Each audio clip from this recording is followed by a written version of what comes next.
It was Easter Sunday, 2011, that my life changed forever.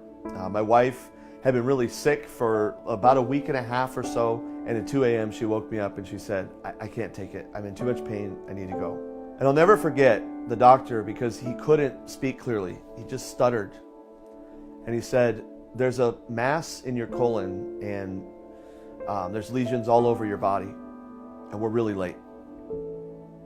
And he's kind of just broke up. And the other doctor, the elder doctor, spoke up. He said, we think this is cancer, and we think it's late stage. So at this point, we're going to ask the surgical team to see you and see if there's anything they can do to help you. And with that, they left the room. Honestly, what I heard was shattered glass. I felt every dream, every hope, every desire of our marriage, our life together, I felt like it had just fallen to the ground. And she looked up at me with tears in her eyes. It was Easter Sunday, and she just said, Jesus still rose, so we will trust. And that began our journey. We found out within 24 hours that this cancer was stage 4. And I remember there being a moment when I was feeling so overwhelmed, and I just, I really think I shouted at God, why are you doing this? Why are you letting this happen? And the next morning, Angela reminded me that there was purpose in this and that God had a plan here. It was at that time that we were going back to Arizona to visit our family. And while we were there, friends of ours said, hey, there's some doctors here that are doing some other things that other places can't do, and we want you to see them. We've already scheduled appointments for you. These treatments weren't covered by insurance. These weren't traditional. These weren't normal. They weren't going to be paid for. And so we had to figure out how to come up with, over $100,000. I launched a Facebook page and a support page. And I said, I need your help to help save my wife's life.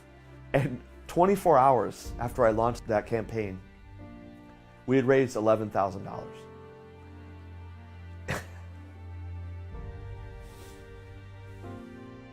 I'll never be able to express and truly thank people for what they did for us. In a month, on that site alone, we had raised $35,000. And other people had done other fundraisers, and we had raised over $60,000. And Angela got those treatments. And she finally started pushing the cancer back. And it was our community that really banded around us. And for me, it was like the communion of saints. It was like this understanding of what it really means to pray for one another, to share materially with one another, and to do what it takes. But she lived 17 months.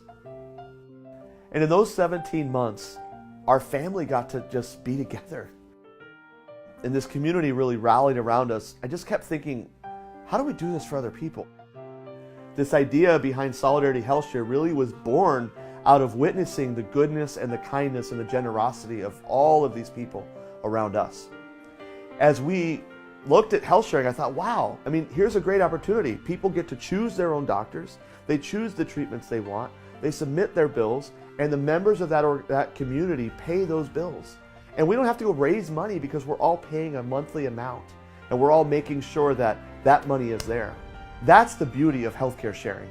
And that's why we started Solidarity HealthShare, was to provide this hope and this future for healthcare that is based on a principle of community that comes really from the time of Jesus Christ, who taught us to love one another, to share with one another, to give to one another.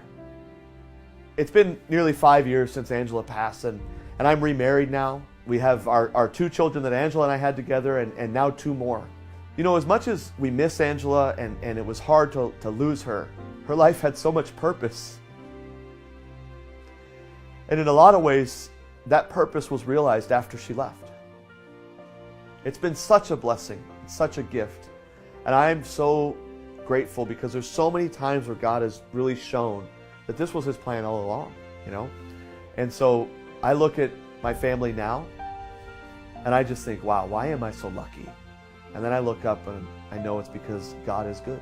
God is good.